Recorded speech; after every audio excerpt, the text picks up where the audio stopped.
এই মুহূর্তে সবথেকে বড় খবর রীতিমতন সোশ্যাল মিডিয়া আপনারা জানেন যে আব্বাস সিদ্দিকী শওকত মোল্লাকে জাহান্নামের কুকুর মনে বলেছে সেই নিয়ে এখন বাংলায় ভাই তোলপাড় চলছে। শওকত মোল্লার মাথা খারাপ, গরম হয়ে গেছে, মাথা খারাপ হয়ে গেছে না, দুনিয়াতে কাউকে জাহান্নামের বলা যাবে না জাহান্নামী, সেটা নিয়ে এখন বাংলায় বিতর্ক চলছে। আব্বাস সিদ্দিকী বলছে যদি ক্ষমতা থাকে আইনা বিগেটে তো টাকটুকি নিয়ে আমি প্রমাণ করে দেখে দেবো, আর যদি না প্রমাণ করতে পারি তাহলে মৃত্যু থেকে শেষ পর্যন্ত যা সাজা দিবি আমার মাথা মেতে নেবো, সেই নিয়ে এখন তোলপাড়। তার সাথে সাথে আব্বাসের মায়ের দুধ যদি খেয়ে থাকি, তোর বাপের যদি ছেলে হয়ে থাকি, জন্ম দিয়ে থাকি, তো আয় আমার সাথে লড়, সেটা নিয়ে এখন বাংলায় তোলপাড় চলছে। আর সেটাকে নিয়ে এখন আমাদের ফুরফুরা শরীফে পীরজাদা তহা সিদ্দিকী চাচা যান বলছে যে শওকত মোল্লা যেভাবে গালাগালি খিস্তিতে দিয়েছে, ওই গালাগালি খিস্তিতে যদি অন্য কাউকে দিত তাকে তার গায়ের চামড়া উঠিয়ে ফেলতো। আর এরকম ভাষা ফুরফুরা শরীফে আর কারোর পীর পরিবারের সন্তানকে যদি বলতো তাহলে ওকে জ্যান্ত কবর দিত।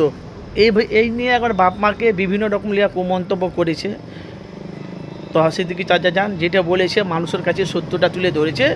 আর তহা সিদ্দিকী চাচা যান বলছে যেহেতু এই জন্য আমার খামোশ খেয়ে আছি, যেহেতু আব্বাস নওশাদ উনিও রাজনীতি করে, শওকত মোল্লা রাজনীতি করে, তো রাজনীতি করতে গেলে ঢিল ছুটতে গেলে পাটকেল খেতেই হবে, সেটা নিয়ে এখন বাংলায় বিতর্ক চলছে। এখন সেইটাকে নিয়ে এখন আব্বাস তোমার তহা সিদ্দিকী চাচা যান বিস্ফোরক শওকত মোল্লার ওপরে। এখানে শওকত মোল্লা কী ভেবেছে আমি জানি না, এবার বাংলায় এখন সোশ্যাল মিডিয়া এখন দেখতে পাচ্ছি মিডিয়ার মুখোমুখি শওকত মোল্লা বলছে আমার লড়াইটা হলো নওশাদের সাথে, আব্বাসের সাথে, আমি তো তোমাকে কোনো মন্তব্য করিনি, তো তুমি কি না আমাকে নিয়ে এভাবে কথাবার্তা বলছো।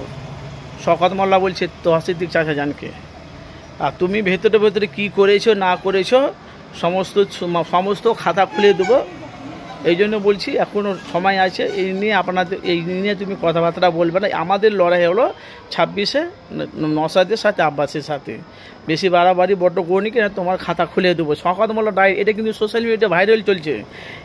তহা সিদ্দিকী যদি খাতা যদি খুলে দেয়, কোথায় কী করেছো, কী খেয়েছো না খেয়েছো, সমস্ত ডিটেল শওকত মোল্লার কাছে আছে।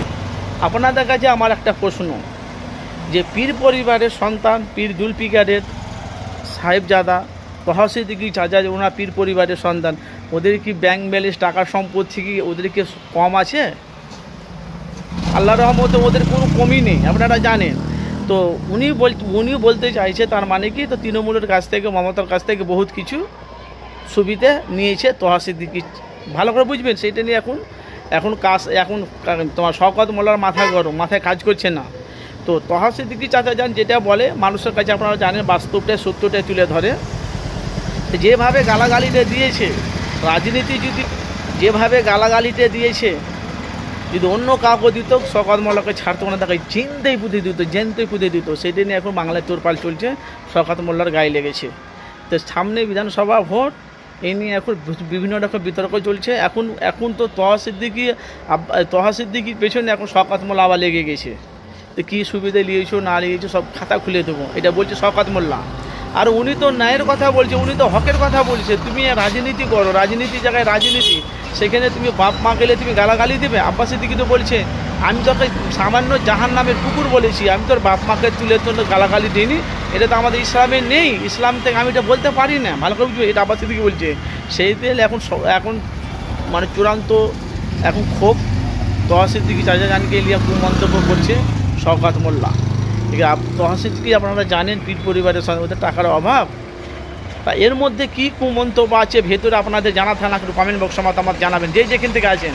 এখন তো আব্বাসের নওশাদের পেছনে লেগেছে, আবার ফের এখন তহা সিদ্দিকী চাচা জানের পেছনে লেগেছে শওকত মোল্লা। উনি বলছে আমি তো তোমাকে কোনো কথা বলিনি, তুমি কিনা এত মাথা গরম করছো। আমার লড়াই হলো আব্বাসের সাথে, নওশাদের সাথে, থেকে তুমি আবার লাগ গলেবে, সেই নিয়ে এখন বিতর্ক চলছে বাংলায়। দেখেন এখন কি হবে, যেহেতু এখন সামনে বিধানসভা ভোট, এখন সময় আছে। তো ভাই আপনাদের মূল্যবান মতামত জানাবেন যে তহা সিদ্দিকী সঠিক না তোমার ক্যানিং পূর্বের শওকত মোল্লা সঠিক, না ফুরফুরা শরীফ আব্বাস সিদ্দিকী নওশাদ কে সঠিক? বাংলার অনেক মানুষ বলছে এই জাহান্নামের কুকুর বলাটা ঠিক হয় না আব্বাসকে। অনেক এরকম আর বিভিন্ন রকম কথা বলছে। আর তো কাসেম তোমার শওকত মোল্লা বলছে আমি তো আপনাকে বলি, আপনি কিনা এত মাথা গরম করছেন। তা আপনারা যদি মূল্যবান আপনারা মতামত জানাবেন।